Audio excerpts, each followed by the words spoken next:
Ya, dari 100% yang saya punya, saya habis 89%. Stres? Wah, Enggak. enggak. Wih, ngeri. Tepuk tangan sih ya. Tepuk tangan istimewa. Karena kalian, saya pesennya jus strawberry kok. Ini jus gandul ya? Jus gandul. Mau jus gandul berarti aku gue. Ini soalnya. Abis ini langsung, udah Mas Bima ini payah. Males ya. Padahal yang ngomongin botak duluan dia. Tapi di saya menunya plus-plus bro. Oh gitu. Menunya plus-plus yang insya Allah syariah. Syariah ya. Ya, plus-plus yang tidak dimarahin istri. Iya, sama-sama mijit kepala ya. Tapi ini kepala asli gitu loh, bukan kepala jempol. Betul loh, kepala asli tuh. Oke, cukup. Can't stop. Ngobrol ringan, insight nendang.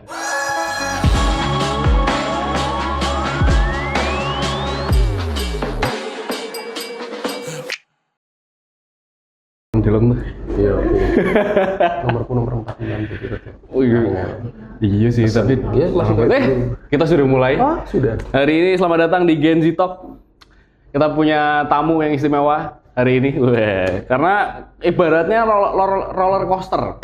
Munggah, medun, itu belok kanan, belok kiri, belok kanan, belok kiri, munggah, meneh, medun, meneh. Istimewa. Musisi ya, berbisnis iya, bar nyalek yo. So please welcome to the show. Kita punya Bima Sakti di sini. Aku mau langsung masuk pertanyaan pertama, Mas. Oke. Tapi Katanya santai, tapi kok ada langsung pertanyaan? Ya, Nggak, pertanyaan intro dulu. Wah, ramain intro. Oke. Kene ramain, kene tas sok cahaya. Oke. Gimana? Pertanyaan pertama emang rada-rada itu sih Mas, agak menusuk mungkin atau agak gimana, tapi monggo mau dijawab atau enggak. Ini pilkada entek pira? Ini tadi kayaknya ada do and don't-nya, tapi nggak apa-apa. Ini saya jawab apa nggak ini? Monggo silakan. Kan ada jawaban yang aman, ada jawaban yang memang lantang, ya monggo. Ya, dari 100% yang saya punya, saya habis 89%. Stres lah. Wah, Enggak. enggak. Wih, ngeri. Tepuk tangan sih ya. Tepuk tangan istimewa. Karena kalian tanyanya hari ini. Kalau H+1 kemarin, oh iya. Blessing lu. Ya. Tapi alhamdulillah bisa. Recovery. Tapi gini Mas, aku tuh selalu amazed juga sama orang-orang yang berani mengambil drive. Maksudnya gini, dirimu kan sebelumnya terkenal sebagai ASN gitu. Terus bermusik juga, tapi terkenal. ASN dikenal sebagai ASN dan juga pemusik. Iya. Terus tiba-tiba kok jumping. Oke. Ada alasan sesuatu yang akhirnya membuat dirimu berani membuat drive yang sebegitu. Iya. Jadi Mas Mo sebelumnya nyalek, berarti bukan nyalek kemarin. Kemarin kan berarti pilkada ikutnya calon kepala daerah. Sebenarnya memang irisannya sebenarnya tipis juga Mas. Meskipun orang melihat antara birokrasi dengan politik jauh sebenarnya. Tapi karena saya mengikuti seorang tokoh politik di Jawa Tengah dan di level nasional saat ini, ya itu yang mempengaruhi saya juga untuk bagaimana saya bisa bermanfaat untuk banyak orang. Intinya kalau berbisnis itu mungkin manfaatnya untuk saya, keluarga, dan kemudian kawan-kawan atau pekerja karyawan di samping atau sekitar saya. Kalau dengan politik, saya bisa melebarkan sayap manfaat saya sih sebenarnya dengan seperti itu. Karena memang dari dulu kita pertama kali ketemu, saya kan ngomong yang penting saya bisa membahagiakan orang apapun jalannya. Gitu. Dan politik menurut saya seperti bisnis atau berdagang. Natural dari diri sendiri. Karena saya secara natural sering berkomunikasi sama orang, saya secara natural sering berkoloni, sering berorganisasi. Jadi ya cukup dekat. Cuman memang akhirnya saya mengambil jalan ekstrimnya. Banyak orang bilang wis ASN ngopon dadak metu terus kemudian. Nah itu loh Mas, kan masih akeh banget gitu loh. Banyak orang yang berpikir idaman banyak orang dengan profesinya segala macam, terus berani mengambil drive itu gitu. Ya, kecuali saya keluar karena pelanggaran. Ya. Itu menurut saya konyol. Ini balik lagi perspektif saya ya. Kecuali saya keluar mungkin karena bisnis. Bahkan saya ngobrol sama kawan saya, salah satu tim manajemen saya, andalan saya namanya Mbak Veda. Nama lengkapnya Rulita Veda. Oh iya, ngerti aku. Waktu dulu Ngerti. Disuruh. Kita kenal ya? Oh, kenal. Merangin Mas gitu ya. Oh, daerah Merangin gitu. Iya. Banyak ngobrol sama teman-teman musisi Mas, kalau ini bom meledak, kamu keluar ASN enggak? Gitu. Ada, kalaupun saya mau keluar ASN mungkin dengan cara pengabdian lain. Saya juga memilih begini, kalau seumpama saya musik meledak ataupun bisnis saya meledak, waktu itu belum berbisnis Mas. Karena memang saya pengen benar-benar fokus mengabdi. boleh di tempat lain itu hobi, hanya sekedar hobi dan passion. Memang mimpi saya juga di musik juga, tapi kalau sama ini meledak terus kemudian saya keluar dari ASN, saya kira enggak, karena ini pengabdian. Nah, kemarin kenapa saya mengambil keputusan keluar adalah ketika pengabdian bisa diganti dengan pengabdian lain yang manfaatnya lebih besar. Itu baru saya mau ambil. Nah, sekarang karena saya sudah statusnya sudah tidak ASN lagi, maka saya berbisnis dengan bebas, bermusik pun dengan bebas, tapi tentu ya ada beberapa hal yang memang saya harus sesuaikan. Sebebas apa Mas sekarang Mas? Ini pakaian dinas saya kan, ngomong Mas, pakai pakaian santai aja. Tiap hari sekarang saya berpakaian seperti ini. Rambut saya gondrong, nggak ada yang ngatur, dan sebagainya. Cuman kebebasan itu mahal harganya untuk teman-teman tahu. Bener sih, bener setuju. Jangan pernah, kalau bahasa Inggris, kamu kan tadi ngomong VO di luar negeri. Di bahasa Inggris ini, jangan coba-coba ini di rumah. Don't try this at home. Nah, gitu. Karena jangan coba. Karena kalau tadi di episode sebelumnya kan ngobrol sama entrepreneur. Entrepreneurial is not meant for everybody gitu. Hanya orang-orang yang punya guts, punya mentality yang kuat, yang itu yang bisa, karena naik turun dan segala macam kan. Sekarang kesibukannya apa Mas? Bisnis. Oke. Ya tadi itu nanti mau dibahas juga. Entertainment sama politik. Ya. Apa yang berbeda dari kehidupan sebelumnya sama sekarang? Kehidupan sebelumnya tiap tanggal 1 pasti gajian. Tiap tanggal 15 pasti dapat tunjangan. Hari ini tidak pasti rezekinya. Tanggal 25 bisa, tanggal 4 bisa, tanggal 1 juga nggak bisa ini. Tapi saya menikmati kebanyakan menjadi mayoritas rakyat. Kenapa banyak masyarakat juga yang bersuara, tidak nyaman dan lain sebagainya. Saya akhirnya tambah merasakan, Mas. Jadi bagi saya politik bukan hanya pilkada, politik bukan hanya urusan memenangkan, tapi politik bagaimana juga kita merasakan apa yang dirasakan masyarakat. Dan kemarin saya belum cukup merasakan apa yang dirasakan masyarakat. Saya seorang ASN, otomatis saya secara kehidupan masih banyak nyaman-nyaman saja. Sekarang dengan gelombang-gelombangnya tadi, roller coasternya naik turun, saya ngerasain bagaimana menjadi kawan-kawan. Jenengan juga tidak selalu pasti tanggal 1 dan tanggal 15. Betul. Tapi alhamdulillahnya saya nyaman dengan itu, bertanggung jawab dengan diri sendiri, dan saya cukup berbangga dengan diri saya sendiri dan pencapaian yang saya akuariumkan di rumah. Belum bisa saya pamerkan apapun itu. Saya sudah bisa menciptakan lapangan pekerjaan untuk 20 orang lebih dalam waktu 3 bulan ini. Wah, tepuk tangan bos. Tepuk tangan. Gini Mas, perpindahan dari satu profesi ke profesi yang lain gitu, sesuatu yang baru, dan yang pasti biasanya ada sedikit hal-hal yang diingat-ingat di zaman era sebelumnya, pekerjaan sebelumnya, misalnya kayak mungkin kemudahan, mungkin rezeki dan segala macam. Gimana caranya untuk orang-orang yang shifting, perpindahan profesi gitu ya, untuk ngasih tembok biar nggak terlalu lihat ke belakang? Ya sebenarnya dengan apa yang kalian dapatkan saat ini, pasti punya privilege. Adik-adik juga pasti punya privilege dengan orang tua yang mungkin berada, atau orang tua yang mungkin seorang fighter, atau mungkin sekarang privilege-nya lagi orang yang sekalipun tidak punya apa-apa, sekarang jadi privilege, menjadi cerita yang menarik untuk dikulik di masyarakat, kemudian naik ke media dan lain sebagainya. Itu privilege. Tapi yang saya pegang adalah anggap privilege itu biasa aja. Aku pas ketemu diri dan ketemu kawan-kawan, begini-begini saya pejabat muda di Pemprov Mas, tapi nggak pernah tuh aku kayak membahas ketemu dulu dengan seragam dan lain sebagainya. Itu yang mungkin membuat saya saat landing nggak terlalu crash amat Mas, nggak terlalu crash landing sekali, karena saya waktu dulu ya seperti ini, masih seperti biasanya, meskipun pastilah ada rasa mengingatnya, wah dulu punya privilege ini ya, dulu secara kemudahan, akses dan lain sebagainya. Seperti tadi, saya itu kemarin waktu dikontak sama tim saya yang ada di sini juga. Wah bahaya, kita double job ya, bahaya gitu. Itu lagi ngantri di kantor pajak. Dan mungkin bagi beberapa orang, saya selama beberapa puluhan tahun, saya tidak pernah, karena itu selalu diurus oleh staf saya. Nah, hari itu saya ketemu orang, ngerasain ngantri dan lain sebagainya, dan saya tidak meminta privilege apapun, meskipun saya punya kenalan di situ, dan mungkin kalau saya telepon, setidaknya masih ingat lah, bisa akselerasi lah ya, segala macam. Dan saya, seperti ini rasanya jadi masyarakat, dan ya sabar aja, karena saya balikin tadi, kebebasan atau kemerdekaan pada diri sendiri itu mahal sekali harganya, dan harus kalian tanggung jawabnya harus gede banget. Sekali berangkat jangan toleh-toleh lah. Bener. Tapi setuju Mas, karena kebebasan itu sangat mahal dan perlu pengorbanan besar. Ya. Wah asik. Oke, Mas, ini karena segmen ini kita masih ngomongin soal mengenai transisi sebenarnya. Transisi. Salah satu yang menarik adalah soal minum kopi di depan minimarket. Minimarket ya. Iya. Ya, sorry. Ya, Oleh Rasi nyebut, pasti karena itu sangat ikonik sekali dengan beliau gitu loh. Masuk ya, placement ya, silakan masuk. Tapi kontak saya juga Golda sampai sekarang belum kontak saya. Golda Kopi dan juga di depan Indomaret. Iya. Itu memang diciptakan atau sebenarnya ngalir aja Mas pada saat itu Mas? Ngalir. Dan itu waktu itu lumayan ramai, ada beberapa orang yang menghubungi saya. Bahkan efek media sosial itu sangat bubble ya. Jadi bagi kayak kita anak-anak generasi milenial dan Z itu menganggap bahwa ya mungkin ada itu sebuah konten atau mungkin sebuah kegundahan yang divisualisasikan. Tapi bagi beberapa orang tua, terutama orang tua saya, itu sampai jadi obrolan di kantor. Saya melas temen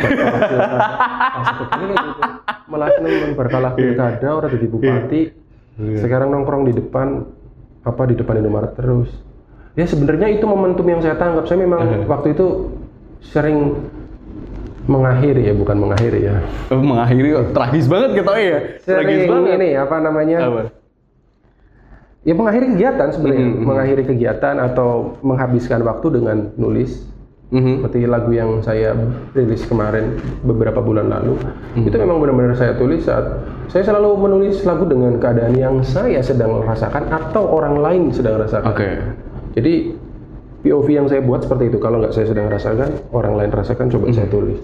Dan ternyata dari semua beberapa lagu yang saya tulis, ada yang bersama teman saya juga, itu semuanya jadi kenyataan. Contoh satu-satunya, kemarin dapat pilkada nomornya 1. Ya, Pejalan itu kalau tanya orang Tegal random kayaknya Pejalan lumayan ngehits di sana. Iya. Itu saya repost tiap hari, itu pasti ada orang yang pakai sound itu. Itu Pejalan. Dan itu cerita tentang perjalanan, meskipun itu tidak ditulis oleh saya sepenuhnya, saya bersama Mas Dimek Tirta juga.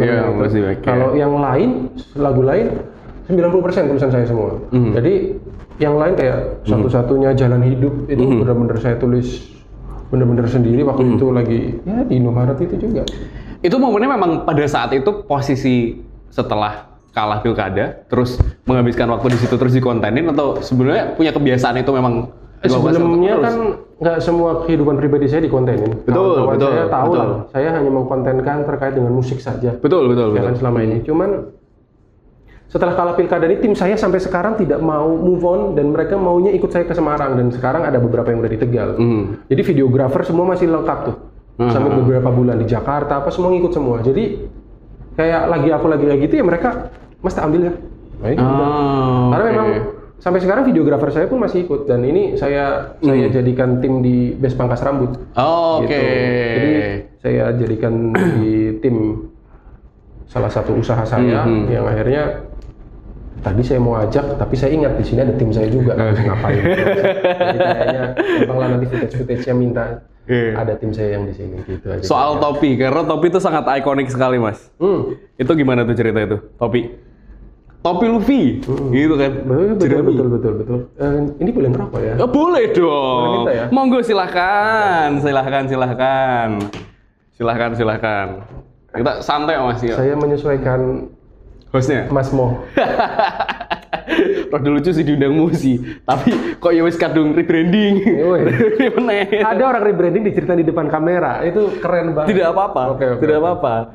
Topi Luffy ya Mas? Topi Luffy Mas. Dulu waktu bermusik saya nggak pernah pakai ini. Karena ikonik banget kan. Iya, tapi memang One Piece yang mengisi hari-hari saya waktu saya lumayan slow. Saya bener-bener ngikutin film ini. Dari gear 1 sampai gear 5, dari jadi Sun God Nika. Saya ngikutin One Piece banget, dan saya melihat ada pelajaran yang sangat berharga, persahabatan, kesetiaan, dan mimpi. Yang saya ambil ya tiga-tiganya semua ya. Tapi kalau bicara persahabatan di dunia sekarang ini, persahabatan sekarang banyak juga berdasarkan kepentingan. Tapi saya sedang mencoba untuk persahabatan tidak hanya berdasarkan kepentingan dan cuan, tapi persahabatan berdasarkan ya mungkin rasa. Nah, yang terus kemudian ada tadi kesetiaan, terus kemudian ada mimpi. Saya melihat di daerah itu, di daerah tempat lahir saya, Kabupaten Tegal, kok gitu-gitu aja.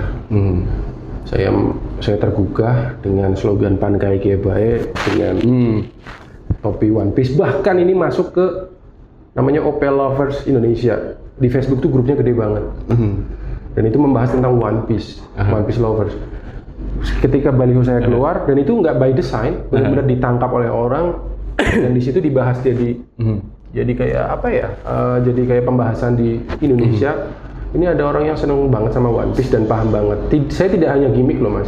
Kalau mau tanya tentang One Piece ke saya, insya Allah saya bisa.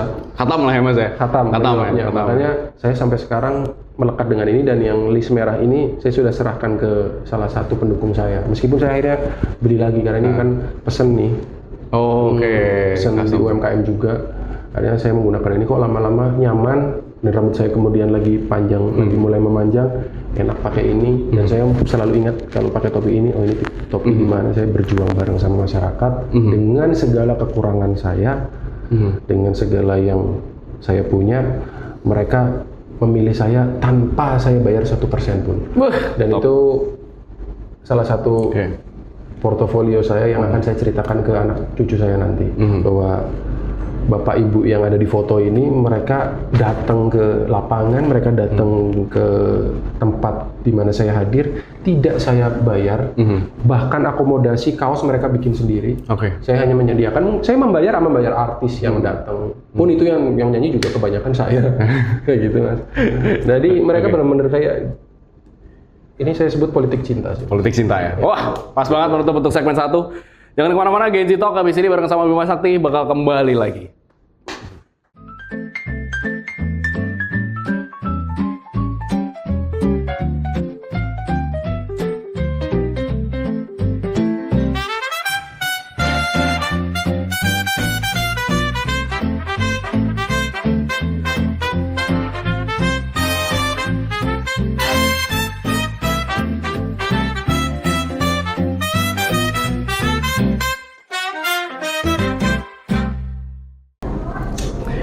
Saya ngeropi rokok sih.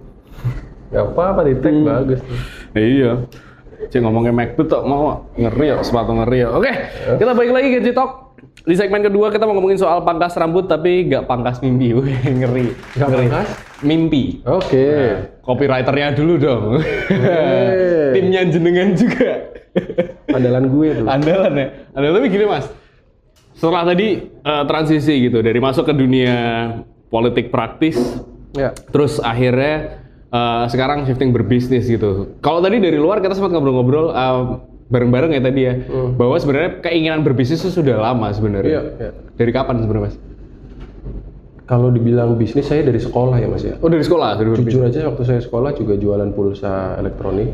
Itu bisa ditanyain ke teman-teman saya. Jualan kunci jawaban ujian juga nih? Enggak. Karena nggak tahu, daripada pakai kunci saya malah salah-salah. Nah, saya sekolah di IPDN, itu boarding school. Nah, di situ juga berbisnisnya sangat-sangat rapat ya. Hanya komunitas tertentu saja. Dan saya berbisnis baju, kaos, clothing dan lain sebagainya di dalam dengan desain-desain saya juga. Cuman ya waktu itu bisnis itu saya anggap berdagang itu satu kegiatan natural manusia, mas. Siapapun bisa berbisnis sebenarnya. Dalam artian walaupun tadi ada beberapa entrepreneur yang berhasil, entrepreneur not for everybody ya. Oke, betul banget. Yang berhasil mungkin, mas. Tapi kalau yang secara naturally dari dalam diri, berdagang itu kegiatan yang sangat natural. Contoh, kamu HP rusak atau HP pengen ganti, menjual second HP kamu, itu kegiatan berdagang. Cuman memang belum dibisniskan aja, belum jadi cuan yang menguntungkan dan lain sebagainya. Tapi memang berbisnis itu untuk semua orang sebenarnya, untuk semua kalangan. Cuman yang berhasil memang hanya beberapa orang mungkin. Nah, saya pengen menjadi beberapa orang tersebut karena saya selalu ingin membuktikan ketidakmungkinan yang dibicarakan kawan-kawan. Setidaknya saya pengen menginspirasi lah buat teman-teman untuk terus mengejar mimpinya. Oh, kita mas dulu karena hari ini. Wah, saya suka yang merah-merah ini. Merah-merah. Oh, merah-merah di hati ya. Oh, nggak boleh bahas merah-merah ya. jangan. Kita merah-merahnya jus strawberry. Oke, by the way, terima kasih juga buat Mahima ya. Karena hari ini kita untuk take podcast kali ini di Mahima untuk Gen Z Talk episode kedua. Tepuk tangan dulu dong. Mantap. Mas, tapi dari sekian banyak bisnis kenapa pada akhirnya masuk ke barber? Bukan barber sih, pangkas rambut ya? Boleh diminum? Boleh, monggo silahkan sambil diminum. Saya pesennya jus strawberry kok. Ini jus gandul ya? Jus gandul. Mau jus gandul apa arti aku gue? Orang ngerti gandul orang Semarang? Arti aku. Pepaya. Oh, pepaya. Kates. Oh, kates. Kates ngerti ya aku. Orang Tegal gandul. Gandul. Oh. Kamu mbahnya kan orang Tegal. Bukan. Pak D saya di Tegal dapat orang Tegal. Oh gitu. Tapi makam simbah di sana juga. Oh iya harus tahu. Gitu. Nek lengku, terus kupat sate bongkol. kambing ya. Iya aku. Oke. Ngerti. Gimana tadi pertanyaannya apa? Pertanyaan apa tuh? Aku tekan apa tuh lali aku. Oh, dari sekian banyak bisnis, kenapa akhirnya memilih pangkas rambut? Kebutuhan pokok. Oke. Selama rambut masih bertumbuh, bisnis itu akan tetap berjalan. Oke. Ya, kayak contoh makanan, baju pun sama sebenarnya. Tapi bisnis-bisnis yang lain daripada itu mungkin bisa berhenti. Dan satu, berbisnislah dimulai dari yang kamu suka. Saya dari dulu senang cukur rambut, senang memperhatikan rambut orang. Teman-teman tahulah kalau sama saya mau manggung, kalau latihannya udah kelar, yang paling saya perhatikan penampilan dari anak-anak. Rambutmu rauke John, gitu-gitu. Ya, itu aku memang selalu memperhatikan Virgo boys gitu lah. Ya. Virgo dan Leo. Jadi kalau Virgo itu pasti memperhatikan mungkin penampilan. Nah, dari situ saya melihat kayaknya ini ada kesempatan. Tapi kenapa baru dimulai? Karena ketika saya kerja, entah ini doktrin atau ini prinsip ya. Saya nggak mau saya berbisnis selama saya masih menjadi ASN. Karena nanti fokus saya terbelah, walaupun saya fokusnya terbelah dengan musik juga tentu, tapi beda ini. Karena saya bermusik, walaupun mendapatkan penghasilan di situ, tapi saya tidak menggunakan kekuasaan saya untuk bermusik. Kalau berbisnis akan sangat dimungkinkan, Bayar pajak saya bisa, mungkin nantilah atau diakalin dan lain sebagainya. Sentilan. Ya, bagi beberapa orang yang punya kekuasaan. Itu bisa sangat dilakukan. Betul. Bisnis mobil, katakanlah pajak mati dan lain sebagainya itu atau STNK ini. Waktu itu saya menjadi seorang yang cukup berpengaruh di Samsat. Saya bisa saja mas menjual dengan mobil murah tanpa surat dan lain sebagainya, tapi saya tidak lakukan. Makanya saya tidak berbisnis waktu itu. Berbisnis apa saya? Nggak ada. Tapi setelah saya memang mau mempersiapkan diri dengan pilkada, coba buka dulu bisnis. Paling tidak untuk safety net saya. Dan saya waktu itu nggak menduga bahwa alhamdulillah bisnisnya running. Tapi konsepnya udah benar-benar matang. Jadi mungkin dari pertemuan sampai pembukaan, dari mulai saya mengkonsepkan sampai ketemu Torik, terus kemudian buka, itu memakan waktu 8 bulan sampai 1 tahun. Mas, karena dirimu kan sangat care dengan rambut ya. Aku mau nanya sebenarnya mas, mengatasi rambut kebutaan bi mas? Loh kok langsung pegang-pegang mas? Ini menjawab loh. Ini menjawab banyak orang loh. Mas. Kamu sangat menyinggung banyak orang. Aku mau wakili entek juga gini. Aku mas sebenarnya mas, naik depan tok nggak apa-apa. Tapi saya di sini mas, di sini ngeri. Pemikir. Tapi ada juga yang genetik. Lihat ke bapak, mbah dan lain sebagainya, coba dilihat keturunan. Tapi jangan pernah salahkan mereka karena teknologi sudah maju. Ada yang namanya hair yang treatment di transplant rambut ya. Itu sudah ada dan sekarang yang tadinya harganya ratusan juta sekarang udah mulai 75 juta, 50 juta dan sebagainya. Mungkin bagi beberapa orang masih mahal, ya akalilah dengan ketemu dengan capster atau orang yang paham cara menutupi kebotakan. Jangan salah, lu M ya, sama nih. Oh iya. Tapi nggak bisa tidak sendiri. Iya, tidak sendiri. Tapi saya nggak botak di tengah tuh. Iya bener sih. Aku gini tapi kalau itu bisa kita tutupi, men. Iya. Makanya kamu cukur harus di base pangkas rambut. Oh siap. Lu tahu karena kalau ini nggak boleh rambut dengan M kayak gini kamu pengen tutupin terus kemudian dengan potongan Ke belakang. Ke belakang. Oke. Oke, karena kepotong ya tadi ya. Jadi kita harus mengulang lagi tapi tidak apa-apa. Amat. Iya, nggak apa-apa kan konsepnya ngono ya. Konsepnya ngono ya. Santai konsepnya Mas. Jadi kita memang jujur-jujuran. Makanya aku tahu sekarang singkatannya. Apa? Gen Z Talk. Apa tuh? Apa coba? Apa? Generasi jujur. Jujur. Jujur. Caca TikTok. Oke, kita tadi ngomongin sampai kebotakan, Mas. Jadi karena aku mengalami kebotakan dan sepertinya saya tidak sendirian, tapi sepertinya tidak. Mas Doro tidak. Di ruangan ini banyak yang langsung ngomong, langsung pegang kepala aja botak. Tapi kalau kebotakan saya ya, ini bisa dilihat sampai di sebelah sini. Itu tadi salah satu yang dibahas adalah genetika ya. Ada faktor lain nih Mas. Maksudnya kayak misalnya sering pakai pomade dan segala macam. Iya. Dulu sempet tren model pompadour, slick back. Terus kemudian kayak masnya ini dikuncir, itu kan menarik rambut-rambut. Betul. Ya kan? Saya dulu pompadour. Nah, itu pasti rambut saya dulu bagus begini, tapi hilang sudah. Karena you terlalu pakai pomade yang tebel-tebel, mungkin pakai Nunil dulu.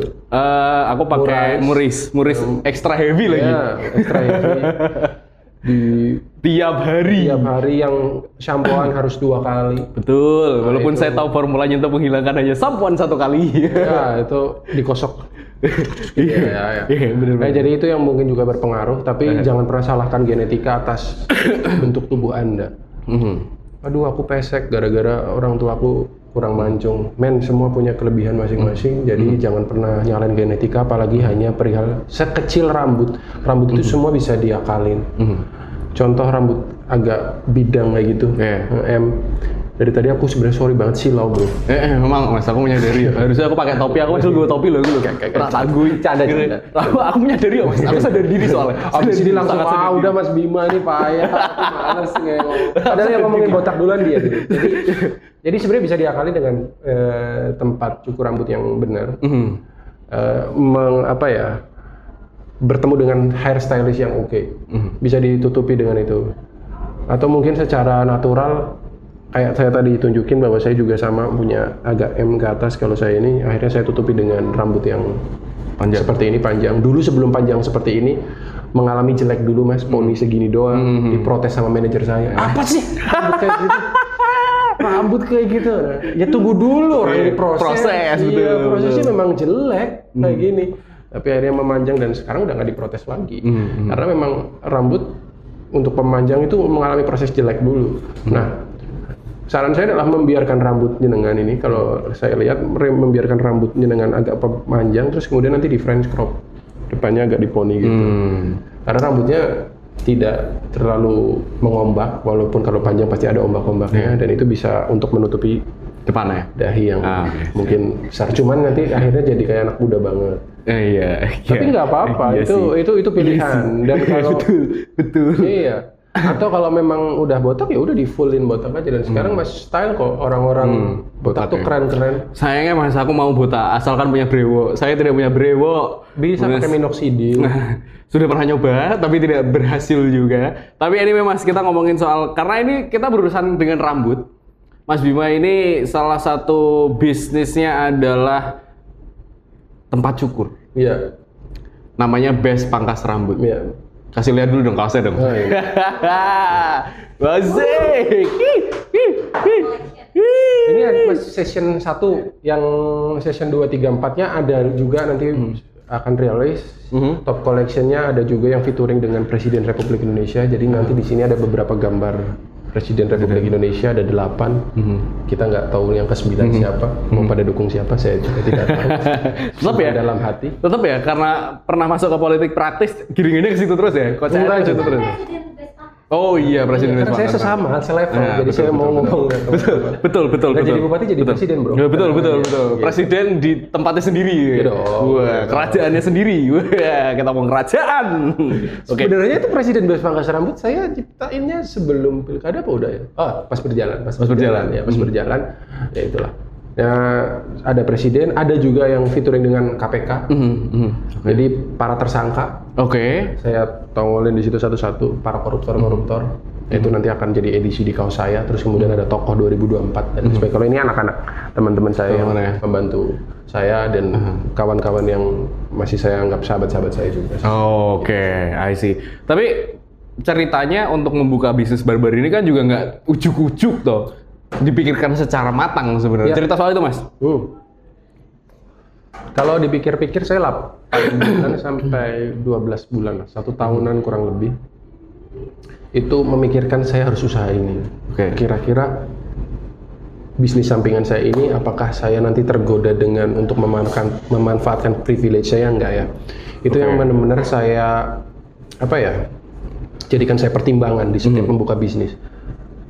Banyak juga teman-teman ASN, PNS yang menggunakan bisnis-bisnis investasi. Mungkin bisa di trading sekarang atau mungkin bisa di investasi yang lainnya.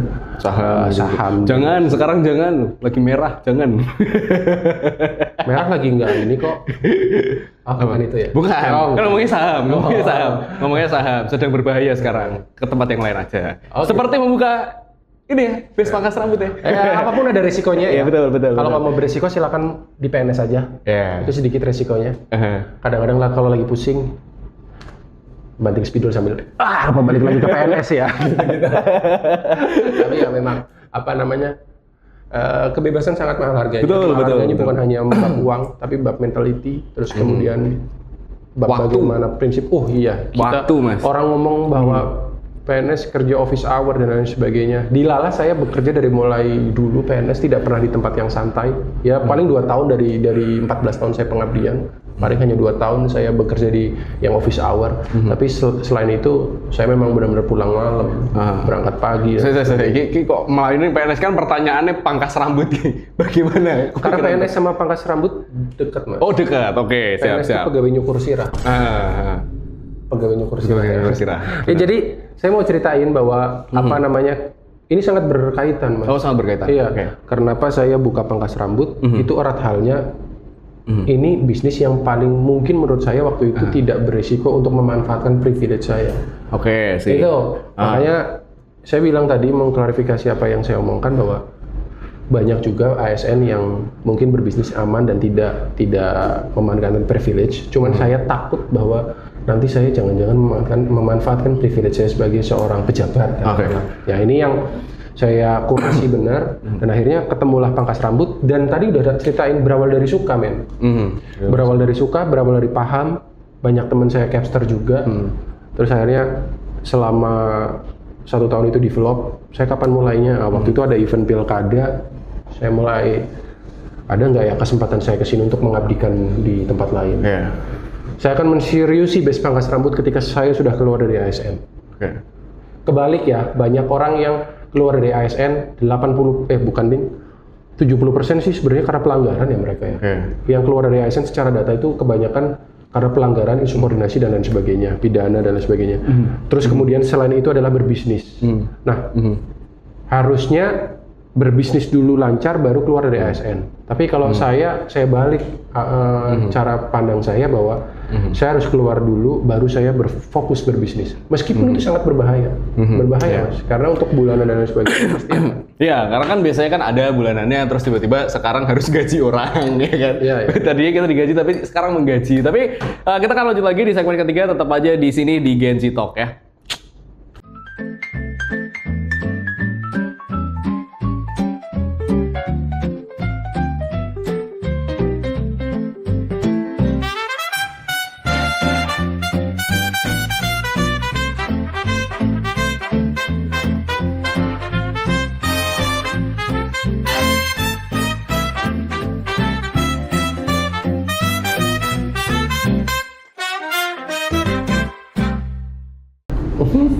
Oke, kita balik lagi di Gen Z Talk hari ini episode kedua bersama dengan Bima Sakti di sini. Wow. Kita main gimmick-gimmickan sedikit nih, Mas. Namanya gunting cepat. Mas Bima maksudnya jawab cepat ya, gunting cepat gitu. Oke. Ada 3 pertanyaan. Yang pertama adalah pangkas rambut atau pangkas harga? Pangkas rambut lah. Pangkas rambut, oke. Viral dulu atau stabil dulu? Stabil dulu. Stabil dulu, oke. Barbershop atau balik nyalek lagi atau pilkada lagi? Kok mikir kan jawab cepat Mas saya jawab. Kalau jawab cepat ya barbershop dulu. Barbershop ada masih 5 tahun. Masih 5 tahun, masih nanti. Oke, tepuk tangan dulu dong buat Bima Sakti dong. Mas, kita ngomongin soal base pangkas rambut sedikit karena tadi belum sempat tersentuh ya. Intronya panjang ceritanya. Base pangkas rambut, yang aku riset tadi mengusung konsep gabungan antara pangkas rambut Madura dan Turki. Ya, akulturasi. Akulturasi ya itu ya. Itu terkonsepnya seperti apa Mas pada saat itu ceritanya? Oke, panjang lagi nih ceritanya. Disingkat. Durasi 15 menit tok soalnya Mas. Oh gitu, oke. Jadi emang sebenarnya begini. Dah. Hah? Cepet aku sing review iki lho. Wis bari. Jadi emang akulturasi Madura dan Turki. Saya itu memang selalu menanyakan ke teman-teman, om-om terutama, kenapa kamu cukur masih di tempat Madura ataupun Asgar, meskipun kamu pendapatan 10 juta ke atas, dipijit. Okay. Oh, gitu. Bukan plus-plus ya ini ya, bukan plus-plus. Ingat, mohon diingat laki-laki bukan plus-plus. Tapi di saya menunya plus-plus bro. Oh gitu. Menunya plus-plus yang insya Allah syariah. Syariah ya. Plus-plus yang tidak dimarahin istri. Iya, sama-sama mijit kepala ya. Tapi ini kepala asli gitu loh, bukan kepala jempol. Betul lo kepala asli tuh? Iya. Waduh, ada di sini. Nggak apa-apa, sudah pada gede. Sudah punya KTP lama nih. Sudah punya KTP tak? Sudah punya KTP aman. Ini saya magang di tempat apa? Perasaan mau ngomongin serius banget nih kono bahasa Inggrisan kok saya gitu tiba-tiba kira kok gini. Lanjut. Ya begitu. Saya lihat kasarnya ternyata tempat orang bercukur itu bukan hanya memangkas rambut tapi merelaksasi diri. Oke. Akhirnya saya riset ke Madura dan lain sebagainya. Ini orang-orang rata-rata yang pendapatannya lebih bayar cukur Madura di 25.000 mereka kasih 50.000, bahkan yang 40.000 mereka kasih bisa 100.000 dengan pijitan yang lama. Saya gabungin akulturasi, aku lihat di beberapa media sosial ada dari Turki. Oh seperti ini, saya ATM lah. Kan tidak ada ilmu yang benar-benar pure dari ide original tanpa melihat modifikasi kanan kiri. Dan saya melihatnya itu core-nya adalah saya pengen membuat pangkas rambut yang ada pijitnya tapi konsepnya seperti apa. Saya akhirnya melihat dari Turki seperti ini, ada dibakar kupingnya, ada upluk-upluk di kupingnya. Upluk-upluk itu khas banget di kami. Dan mereka langsung merasakan bahwa di base pangkas rambut itu bukan hanya pulang menjadi lebih dengan tampilan baru di rambut tapi fresh. Dan kita kan punya slogan datang lusuh pulang seger. Ya kalau di barbershop mungkin datang jelek pulang tampan. Atau sekarang udah banyak yang meng-ATM-in kata-kata kita tuh di beberapa barbershop, tulisannya gara-gara kita pakai datang lusuh pulang seger, mereka datang tampan pulang lebih tampan. Nggak apa-apa. Dan itu kenapa ATM? Karena mereka pegawainya barusan ke kita dan terus kemudian seminggu langsung bikin plang itu. Oke. Dan itu di bisnis jangan pernah hard feeling karena benar. ide dicuri atau apapun itu menunjukkan bahwa idemu adalah ide yang cukup bagus untuk di pasar. Itu saja. Dan saya merasa bahwa ini bisa untuk berkembang. Dan utamanya lagi adalah membuka lapangan pekerjaan yang sekarang sedang sulit. Dan digemborkan beberapa politisi ada berjuta-juta lapangan kerja tapi PHK juga di mana. Betul. Ini bukan politik ya. Sebagai saya pebisnis, saya melihat sebagai kacamata warga, sebagai kacamata masyarakat, banyak sekali pekerjaan-pekerjaan yang kena layoff lah. Ya benar. Dan ini saya buka untuk kawan-kawan yang SMA, SMK, mereka menambahkan aku nggak pengen kuliah, aku pengen cari kerja dulu buat nabung kuliah dan lain sebagainya. Tapi di mana ya lulusan SMA yang bisa UMR, apalagi UMR Semarang. Dan alhamdulillahnya saya menciptakan lapangan pekerjaan yang tukang cukurnya itu alhamdulillah sekarang sudah di atas UMR Kota Semarang. Wes. Ini loh, pesannya loh, sekalian dodolan. Kan gitu loh, sekalian dodolan. Itu penting, sekalian dodolan. Tapi yang kemarin yang masuk dalam radarku ya Mas ya, yang cukup menyita perhatian adalah membuat live session di sana. Pangkas rambut. Iya. Bareng sama teman-teman, terus kayak bahkan aku melihat Mas Tonggeng ya, dengan menggunakan ala-ala capster, apron capster. Itu apakah memang menunjukkan bahwa ini Bima Sakti kembali nih bermusik dan segala macam? Bima Sakti kembali di musik, sebenarnya saya pun menggunakan musik untuk berkampanye juga. Karena dengan pekerjaan apapun saya nanti, saya akan tetap bermusik. Bermusik bagi saya selain nanti kalau memang jadi rezeki pekerjaan saya syukur. Tapi kalaupun tidak, saya sampai tua akan tetap bermusik. Karena bermusik erat sekali dengan menulis. Saya menumpahkan, mencurahkan rasa saya, kegundahan saya juga di musik. Gitu. Jadi ya itu yang membuat saya, menurut saya ya, punya taste atau punya rasa sensitif terhadap apa yang ada di sekitar, meskipun ya masih banyak kekurangan juga. Jadi saya musik, apapun nanti saya bekerja apapun, saya akan berdampingan dengan musik. Tetap berjalan. Tadi dengar-dengar katanya mau rilis album juga ya? Amin. Enggak. Rencana kapan, Mas? Kapan rencana? Ya biasa, musisi seperti saya ini rata-rata pasti molor-molor kemana-mana. Tapi ini kalau di package saya karena sudah punya 10 lagu ya, jadi langsung itu bisa saya rangkum menjadi sebuah album. Adik-adik magang di sini jangan lupa dengerin Bima Sakti channel. Karena manajer saya di sini harusnya sudah secara otomatis memasarkan. Jadi silahkan didengarkan di Spotify, di musik juga ada, di Apple Music juga sudah ada. Nah itu karya saya yang memang saya tulis ya untuk mencurahkan. Aku ada 3 lagu Mas, 4 lagu dari tahun kemarin niatnya mau produksi tapi nggak situ-situ. Nah itu. Apakah dirimu merasakan hal yang sama juga karena ada sesuatu yang lain yang lebih prioritas akhirnya ditunda-tunda dulu? Apakah itu alasan? Enggak sih. Kalau sebelumnya saya paling belajar 2 bulan 3 bulan saya selalu saya membuktikan setiap tahun saya merilis lagu dan pasti ada. Meskipun saya ada event pilkada pun kemarin tahun ini saya merilis lagu. Jadi saya memang akan buktikan bahwa saya tetap akan produktif di musik. Jadi kalau sampai 4 lagu belum ini, itu hanya alasan saja, Mamen. Disindir musisi, disindir musisi. Kita ice breaking lagi ya. Kita masuk ke pertanyaan. Namanya adalah dipangkas atau dipoles. Oke. Jadi dipangkas ini bukan efisiensi, bukan ya? Bukan. Walaupun efisiensinya sebenarnya tidak efisiensi juga sih untuk yang lain, tapi sebenarnya ya. Itu kan yang dimau kan, seperti itu kan? Siap. Oke.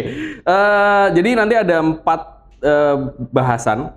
Nanti tinggal milih dipangkas atau dihapus atau dipoles, artinya diperbaiki. Jadi dipangkas itu dihapus, dipoles diperbaiki. Siap? Yang pertama, gagal branding. Dipangkas. Oke. Teman toksik. Dipangkas. Ide bisnis aneh.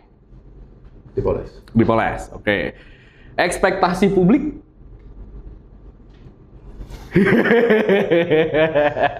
Ya aku tak ada berapa sih, mau gue pikir sih. Dipoles. Oke. Dipoles.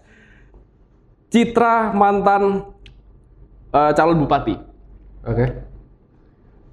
Dipoles. Oke, berarti memang mungkin bisa dihilangkan. Berarti memang kayaknya sih masih ada harapan ke depan untuk maju lagi. Bukan. Karena memang harus itu kan perjuangan rakyat ya.